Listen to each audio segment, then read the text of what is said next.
নমস্কার বন্ধুরা, অঙ্কিতার রান্নাঘরে আবারও সবাইকে স্বাগত জানাচ্ছি।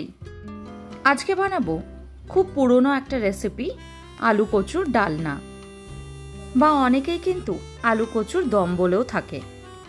খুব ভালো করে কিন্তু রিফাইন অয়েলটা গরম করে নেব। এবার দিয়ে দিচ্ছি একটু বড় করে কেটে নেওয়া আলুর টুকরোগুলো। আলুটাকে দিয়েও কিন্তু খুব ভালো করে নেড়ে চেড়ে ভেজে নেব। 2 থেকে 3 মিনিটের জন্য আলুটাকে ভেজে নেব, আলুটা একটু লাল হয়ে যাওয়া অবধি। গ্যাসের ফ্লেমটাকে হাইতেই করে রাখবো, যাতে আলুটা বেশ ভালো করে ভাজাটা হয়। আলু ভাজার সময়তেই দিয়ে দিচ্ছি অল্প একটুখানি নুনটা দিয়ে খুব ভালো করে নেড়ে নেব। তারপর আলুটা ভেজে নিয়ে আলুটাকে তুলে রাখবো। এই সময় কিন্তু আলুটাকে আমি সেদ্ধ করছি না, হালকা ভাজা হয়ে গেলেই আলুটাকে তুলে অন্য একটা পাত্রে নিয়ে নেব।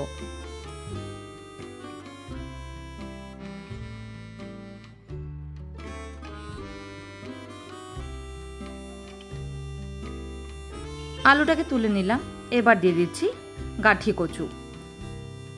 কচুটাকে কিন্তু খুব ভালো করে আমি কেটে নিয়েছি, তারপর সেটাকে খুব ভালো করে অনেকবারই ধুয়ে নিয়েছি। কচুটাকে কিন্তু আমি কোনোভাবেই সেদ্ধ করে নিইনি, এইভাবে ভেজে কিন্তু কচুটাকে আপনারা করতেই পারেন। অল্প একটু নুন ছড়িয়ে দিলাম, তারপর আবারও কিন্তু খুব ভালো করে ভেজে নেব। কচুটাও বেশ রং ধরতে শুরু করলে তখন কচুটাকে তুলে অন্য একটা পাত্রে কিন্তু নিয়ে নেব। আলু আর কচু কোনোটাই কিন্তু আমি এই সময় সেদ্ধ করছি না, হালকা করে রং ধরতে শুরু করলেই কিন্তু দুটোকেই আমি তুলে নিয়েছি।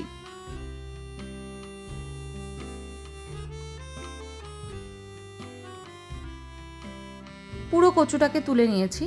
এবার দিয়ে দিচ্ছি 1 চামচ জিরে আর 2টো শুকনো লঙ্কা। ফোড়নটাকে খুব ভালো করে ভেজে নেব। ফোড়ন থেকে সুন্দর গন্ধ বেরোতে শুরু করলে তার মধ্যে দিয়ে দেব আগের থেকে বানিয়ে নেওয়া একটা বড় সাইজের টমেটো, তার সঙ্গে দিয়ে দেব আদা আর 4টে কাঁচা লঙ্কা।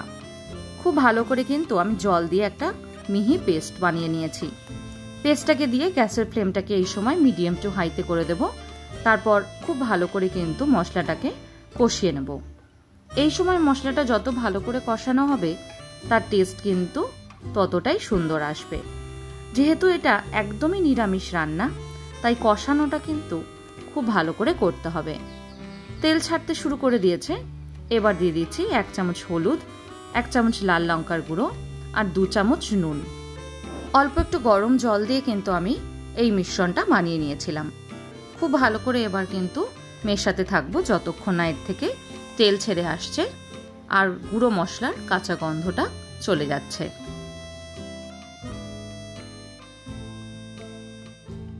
দেখুন মশলাটা খুব সুন্দর তেল ছাড়তে শুরু করেছে।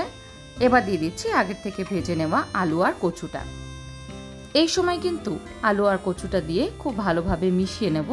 তারপর 5 মিনিটের জন্য কিন্তু হাই ফ্লেমে রেখে খুব ভালো করে কষিয়ে নেব।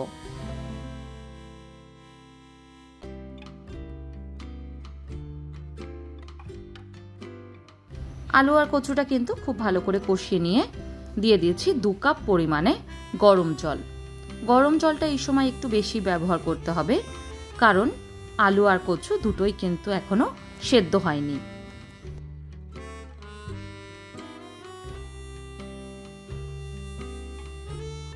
জলটাকে দিয়ে কিন্তু খুব ভালোভাবে নেড়ে নেব। তারপর ফুটিয়ে নেব 3 থেকে 4 মিনিটের জন্য। ঝোলটা ফুটে উঠেছে। এবার দিয়ে দিচ্ছি 1 চামচ ভাজা মশলা। ভাজা মশলার সাথে সাথেই দিয়ে দিচ্ছি গরম মশলা 1/2 চামচ। খুব ভালোভাবে এবার কিন্তু নেড়ে মিশিয়ে নেব। ভাজা মশলার মধ্যে কিন্তু আমি এখানে 1 চামচ জিরে, 1 চামচ ধনে আর 3টে শুকনো লঙ্কা প্রথমে শুকনো কড়াইয়ে ভেজে নিয়ে তারপর সেটাকে মিক্সারের মধ্যে দিয়ে একটা পাউডার বানিয়ে নিয়েছিলাম। দেখুন খুব সুন্দর কিন্তু মাখা মাখা একটা দম তৈরি হয়ে গেছে। এইভাবে কিন্তু আলু আর কচুটা একদম মাখা মাখা হয়।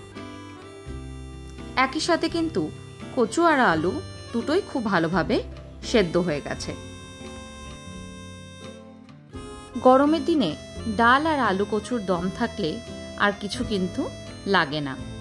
আজকের মতন এইটুকুই, আবার দেখা হবে নতুন কোনো রেসিপি নিয়ে। ধন্যবাদ।